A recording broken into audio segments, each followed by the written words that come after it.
कल्पना कीजिए एक ऐसा देश जहां प्रधानमंत्री 12 सालों तक कोई प्रेस कॉन्फ्रेंस ना करे और फिर एक विदेशी महिला पत्रकार सवाल पूछ ले तो पूरा टीवी मीडिया सरकार से सवाल पूछने की बजाय उसी पत्रकार पर टूट पड़े।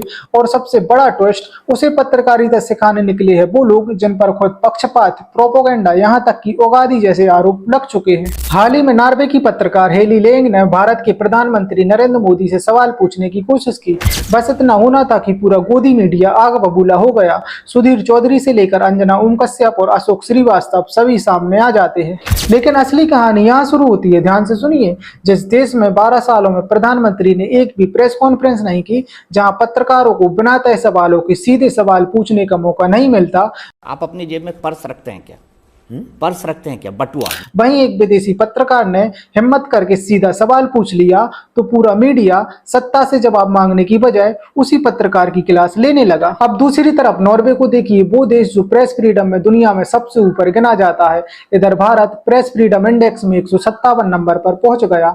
अब सबसे बड़ा सवाल, पत्रकारिता कौन सिखा रहा है? सुधीर चौधरी। वही सुधीर चौधरी जिनका नाम 2012 में जिंदल एक्सटॉर्शन केस में सामने आया, जो खुद ऑन रिकॉर्ड 100 करोड़ की घूस मांगते हुए पकड़ा गया, तिहाड़ जेल होकर आया। जिस पत्रकार पर खुद इतने बड़े आरोप लगे हो, लेकिन विडंबना देखिए, आज वही दुनिया को पत्रकारिता का ज्ञान दे रहा है। पत्रकारिता में इस रिपोर्टर का कुल अनुभव 5-6 साल से ज्यादा का नहीं है। और सिर्फ इतना ही नहीं, भारत में हालत ऐसी हो चुकी है, जो पत्रकार सत्ता से सवाल पूछे उसे एंटी नेशनल कहा जाता है। और जो पत्रकार रात दिन विपक्ष पर चिल्लाए, हिंदू मुस्लिम करे और सरकार से कठिन सवाल ना करे, उसे राष्ट्रवादी पत्रकार बना दिया जाता है। अब आप खुद सोचिए, अगर भारत का मीडिया स्वतंत्र है तो प्रधानमंत्री प्रेस कॉन्फ्रेंस से क्यों बचते हैं? अगर सवाल पूछना गलत है तो लोकतंत्र का मतलब क्या बचता है? अगर एक विदेशी पत्रकार का सवाल पूरे मीडिया सिस्टम को असहज कर देता है तो समस्या सवाल में है या सिस्टम में?